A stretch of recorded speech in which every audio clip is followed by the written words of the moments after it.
One terrible night in March 2012, 3 poachers made their way here, to Koreka Game Reserve, and unfortunately 3 rhinos fell victim to their horrendous activities.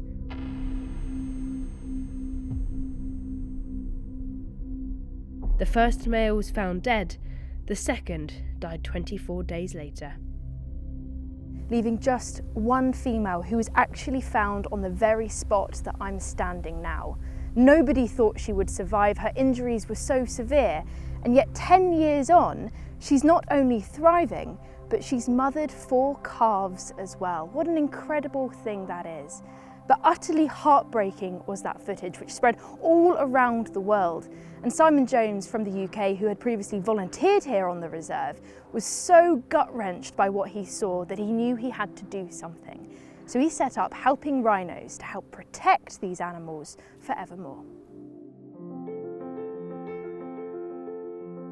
I had a kind of a passion for wanting to get involved with wildlife in their natural habitat and protecting that, and you know, the rhino has always been close to my heart.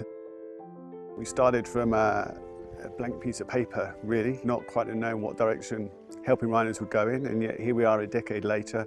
We've raised over £2.25 million.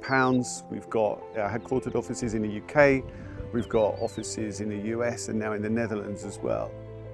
I'm incredibly proud of what we've achieved, and most importantly what we've managed to do to help keep rhinos safe and protected in their natural habitat. Through the dedicated work of Helping Rhinos, crucial funds have been raised to support and action the vital work on the ground. From the increase of anti-poaching units, including the Eyes in the Sky programme, to the Black Mambas, an all-female team who are stopping poachers in their tracks. Working alongside local communities helps to provide employment and empowerment while strengthening rhino populations. With the building of a new school comes a new generation of people who will protect their land and the wildlife within it. With your support, Helping Rhinos have aided those at the front line of conservation over the last 10 years. Veterinary and ecological teams are active 24/7 to protect, rescue and monitor rhinos, and a rhino orphanage gives orphans a second chance before being translocated to a new and wild home.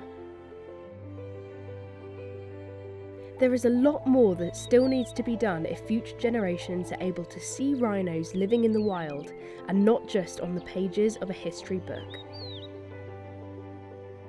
Helping Rhinos partners with incredible individuals and organisations to create and protect rhino strongholds, areas of habitat that will be protected in perpetuity and allow the rhinos and all other wildlife to thrive.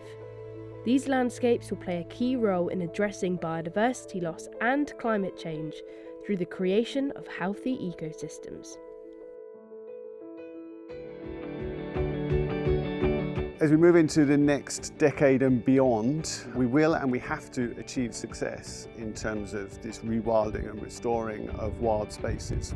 And that's very much looking at a holistic approach to rhino conservation. So we're looking at making sure we're still keeping rhinos safe, the security, the protection, all the stuff we've been doing focusing on the last 10 years, anti-poaching work, etc.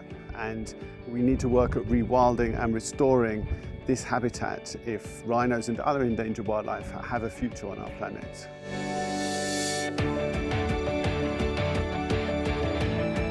It's clear to see just how much success Helping Rhinos have had over the last 10 years. It's difficult to say exactly the number of rhinos that have directly benefited, but I think it's easy to say there's been quite a few. And whilst it's important that we look back and reflect on the past and realise how far we've come, it's really critical that we look forward to the future as we think about projects involving range expansion and rhino strongholds. Together we can and will make a difference so that orphans like Leko have a safe future.